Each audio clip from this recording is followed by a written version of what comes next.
देखना यह होगा कि सैंथवारों के नेताओं ने जो ऐलान किया है और संकल्प लिया है, उस सैंथवार मतदाताओं के बीच में कितना जगह बना पाते हैं। क्योंकि सैंथवार मतदाता अब तय करेंगे कि वो अपने नेताओं का जो उन्होंने संकल्प लिया उसके साथ रहेंगे कि बीजेपी के साथ रहेंगे। महीने पहले सैंथवार मल महासभा का आयोजन किया गया और उसमें ऐलान किया गया कि सैंथवार मल महासभा के लोग उन्हीं का सपोर्ट करेंगे, उन्हीं दलों का सपोर्ट करेंगे जिस दल से सैंथवार आएंगे। मतलब दल कोई भी हो, उस दल को सपोर्ट करेंगे जहां सैंथवार हो। और उस मंच पर भाजपा के भी बड़े नेता थे, कुछ भाजपा के नेता बैठे थे, कुछ भाजपा के नेताओं का पोस्टर लगा था। हाँ, लेकिन हो सकता है कि पार्टी के दबाव में न गए हो, उनसे सवाल पूछा जाएगा कि वो क्यों गए थे, लेकिन कहीं ना कहीं देखा जाए तो उनका मौन समर्थन था।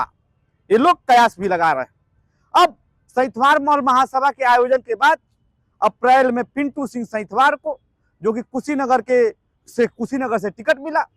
आपको बता दें, पिंटू सिंह सैंथवार जन्मेजय सिंह के पुत्र हैं। और जन्मेजय सिंह कौन है? जन्मेजय सिंह 2 बार के विधायक रहे हैं बीजेपी से, और 2017 के चुनाव के बाद उनका निधन हो गया। और पिंटू सिंह सैंथवार उनके पुत्र थे और उन्होंने बीजेपी से टिकट मांगा, टिकट नहीं मिला और पिंटू सिंह बागी होकर चुनाव लड़े और हार गए। उसके बाद पिंटू सिंह सैंथवार 2022 के विधानसभा में चुनाव लड़े सपा से, लेकिन फिर भी उनको हार मिली। अब उसके बाद एक आयोजन 2024 के चुनाव के पहले होता है, उसका नेतृत्व गंगा सिंह सैंथवार करते हैं। गंगा सिंह सैंथवार कौन है आपको बता दें? गंगा सिंह सैंथवार इसके पहले राष्ट्रीय लोक दल की राजनीति करते थे। गंगा सिंह सैंथवार संत कबीर नगर के रहने वाले हैं और सैंथवारों में एक अच्छी खासी उनकी पैठ है, क्योंकि ये जमात बताता है, ये भीड़ बताता है। जो सैंथवार मल महासभा में लोग जुटे थे, उस भीड़ से यह अंदाजा लगाया जा सकता है कि भीड़ की संख्या कितनी थी। और जो लोग संकल्प लिए, जो हाथ उठाकर लोगों ने कहा कि भैया सैंथवार कहीं से लड़ेगा तो हम उसको जिताएंगे। अब दिक्कत यह हो गई है, कुशीनगर में पिंटू सिंह सैंथवार चुनाव लड़ रहे हैं और ये माना जाता है कि सैंथवार जो वोटर हैं वो बीजेपी के साथ होते हैं। आरपीएन सिंह भी जब चुनाव लड़ते थे तब भी जो है बीजेपी को वोट मिलता था, क्योंकि आरपीएन सिंह कांग्रेस में कभी हुआ करते थे।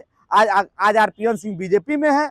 और दूसरी बात, आरपीएन सिंह राज्यसभा के सदस्य हो गए हैं और 2019 के लोकसभा के चुनाव में वह कांग्रेस पार्टी से जरूर लड़े थे, लेकिन 1,28,000 वोट पाए थे। उसमें सैंथवारों की संख्या ठीक ठाक थी। अब सवाल ये उठने लगे हैं कि आरपीएन सिंह को बीजेपी ने इनाम दिया राज्यसभा सदस्य के रूप में उनको बनाकर। अब आरपीएन सिंह क्या करेंगे? अब बारी आरपीएन सिंह के पास है।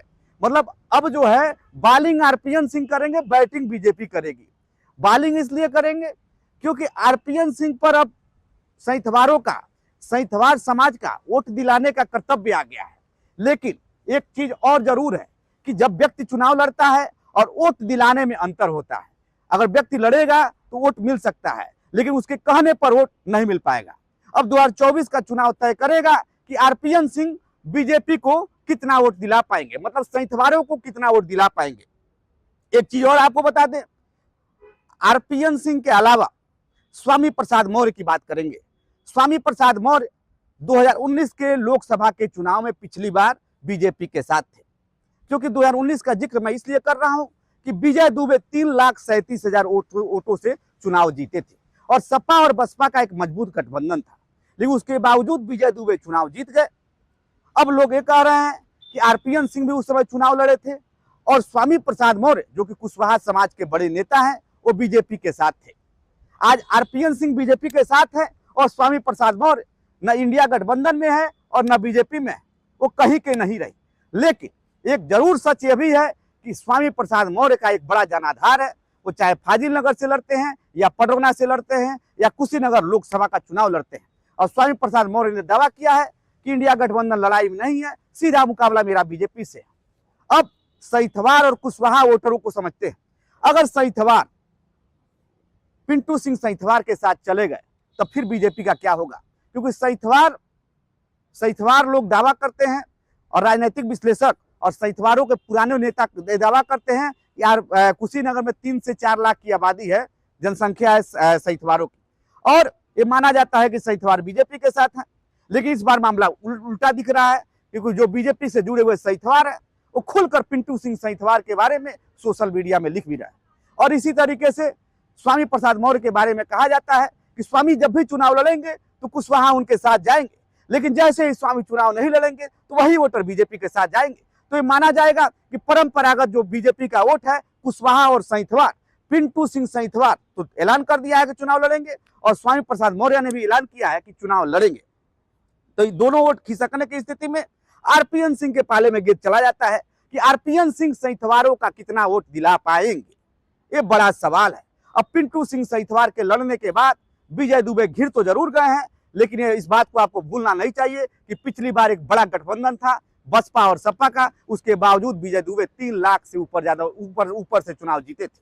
अब देखना यह होगा कि सैंथवारों के नेताओं ने जो ऐलान किया है और संकल्प लिया है, उस सैंथवार मतदाताओं के बीच में कितना जगह बना पाते हैं, क्योंकि सैंथवार मतदाता अब तय करेंगे कि वो अपने नेताओं का जो उन्होंने संकल्प लिया उसके साथ रहेंगे कि बीजेपी के साथ रहेंगे।